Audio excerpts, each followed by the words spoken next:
on God, my friends. Hey, Joseph Manella, he asked me to do my Def Leppard greatest hits 15 songs, right? And he also asked me, for those that don't know, Adrian Smith auditioned for Def Leppard before they gave it to Vivian Campbell.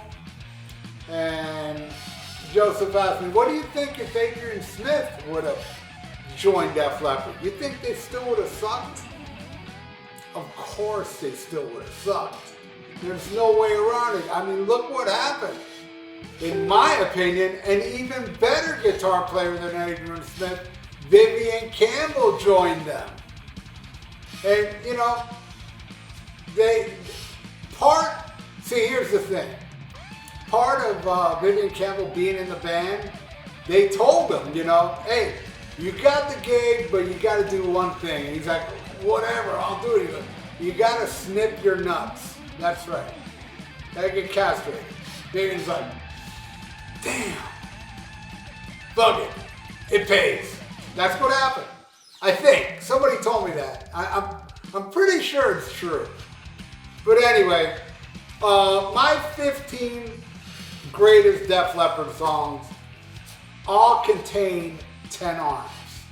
Okay? I'm just gonna pretend that Def Leppard broke up after Pyromania. Just gonna pretend.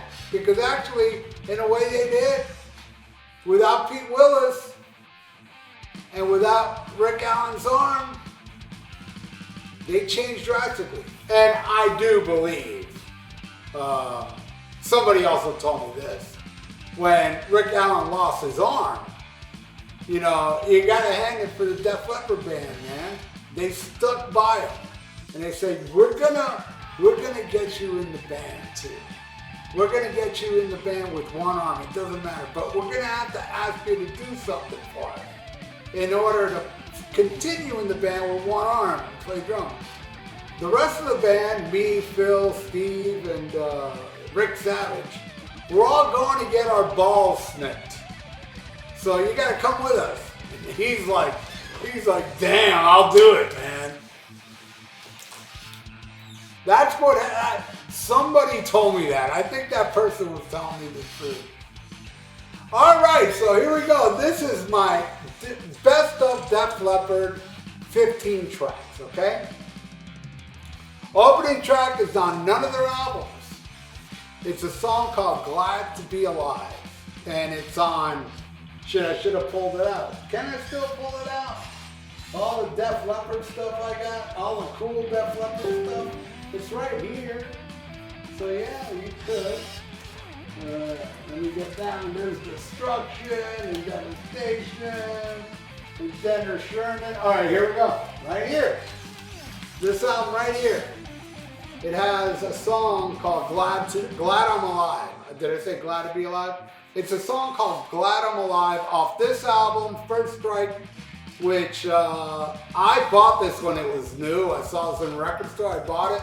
And then soon after I heard Def Leppard pulled this. Like, nobody had permission to take this out, so they pulled it from the stores. And I got a copy before they did it. And stupid, I don't know, it's kind of like an EP, and it's really stupid because Glad I'm Alive is the last track on this album, and it's a total opening track. And that's why it opens my greatest hits. A lot of this is on my greatest hits. Let's see. I know I got some more stuff here, man, of Def Leppard. This is a really good one right here. This is a live show, which came out, and I got the box set over there with all the CDs. This is from the New Theater in Oxford on April 26, 1980. And does it have Glad I'm Alive on here? No, it does not. It does have Ride Into the Sun, which is not on the list, but it's a great song from the first Def Leppard EP, which also was re-recorded for Hysteria. It wasn't that bad, but it wasn't like 10 arm. But yeah, there's a song on here called When the Rain Falls, which I believe later turned into Let It Go. This is an awesome album. I'm so glad I got it. It's a great live album. All right. Yeah, I won't be able to pull out. I do have a single which contains a B-side that's on my greatest hits. But anyway, it starts with Glad I'm Alive. Track 2, bam, Rock Brigade from the first album. The very first Def Leppard song I heard back in 1980 on the radio. Ran out and bought the album, and if you would have asked me in 1981, what was your favorite album in 1980? It would have been On Through the Night. Now I'd say the first Maiden. But I'm just saying, back then, that album ruled my life.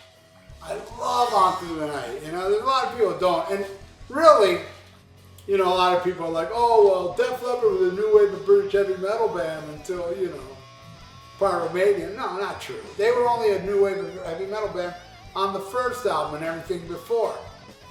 High and Dry to me sounds like a, you know, more AC/DC-ish. More AC/DC than new wave of British heavy metal. That's how I feel. But anyway, Rock Brigade rules. And boom, right after Rock Brigade, Let It Go. Down there, no. Relentless. And I gotta say, man, there's a lot of good songs I'm leaving off here. But I'm saying these songs are my favorite. So Let It Go. All right, after that, track 4. Which I think would be perfect after those 3 bam bam bams. Die Hard the Hunter. All mellow and shit, then gets really heavy. You know? I mean, in a way, Die Hard the Hunter is kind of new wave of British heavy metal more than anything on High and Dry, with the exception of that little section in Lady Strange that goes that sounds very new wave of British heavy metal. But I think Die Hard the Hunter does as well, and it wins. I mean, it gets added. I think I'm doing a track by track here. All right, track 5, my favorite, tied for my favorite Def Leppard song, Lady Strange. What I was just talking about. What a ripping tune. It's the best Def Leppard song, along with something else that's on my list.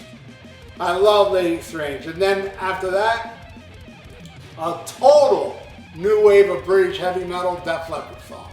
It Could Be You, off of On Through the Night. I love that song, you know. It's fast and furious and kick-ass. Added. And wins my greatest hit. And number 7, my favorite song on Pyromania, Coming Under Fire. You got me, I'm coming right back to the wall. No bread of roses, ain't no bed at all. I know I messed up those lyrics, F you. I love Coming Under Fire. All right, number 8, a B-side.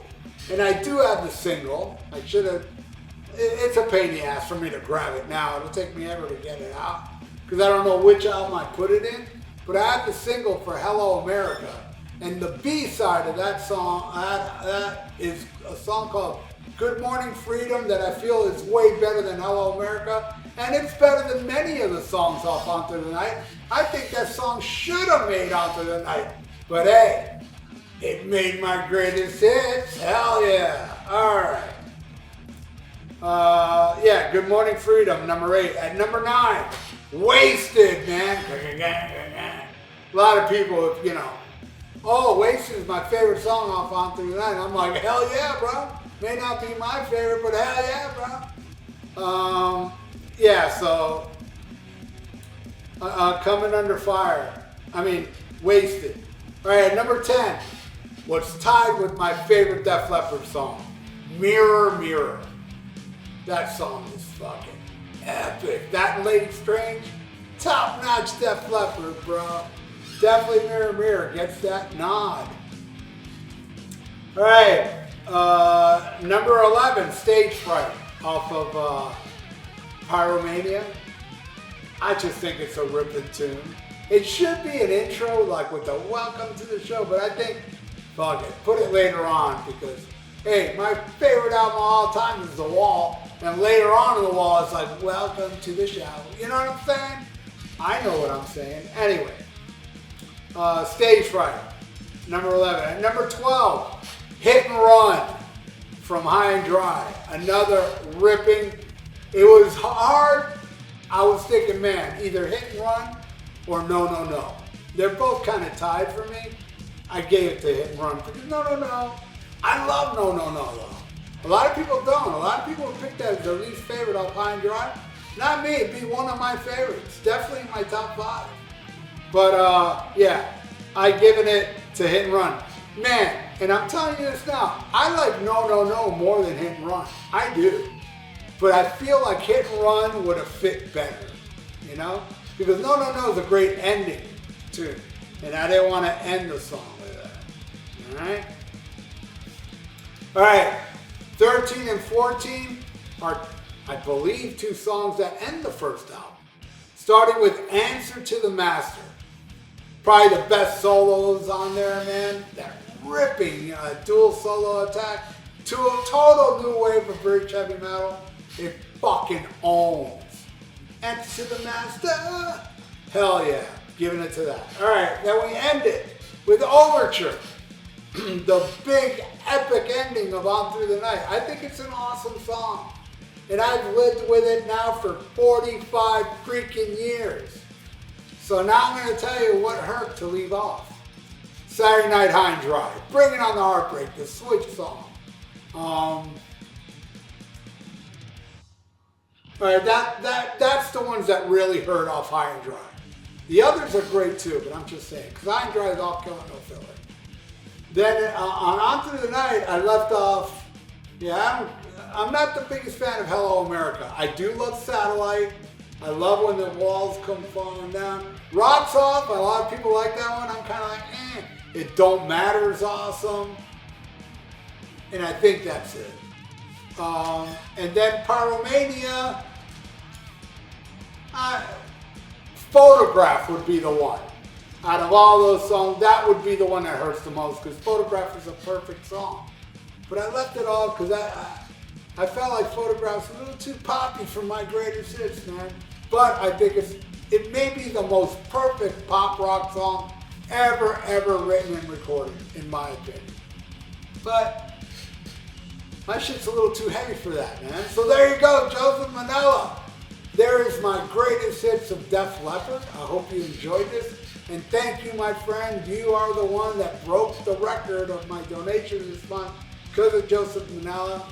I want to thank you for that, you know, and everybody else. Thank you all for watching. If you'd like to donate, I got a PayPal in the description below, and please subscribe to my channel if you haven't. And ring that little notification bell. I totally would dig that. And like the video. It's good for the YouTube algorithms. So stay frosty. Listen to Black Sabbath and smack 'em up. God. Bye.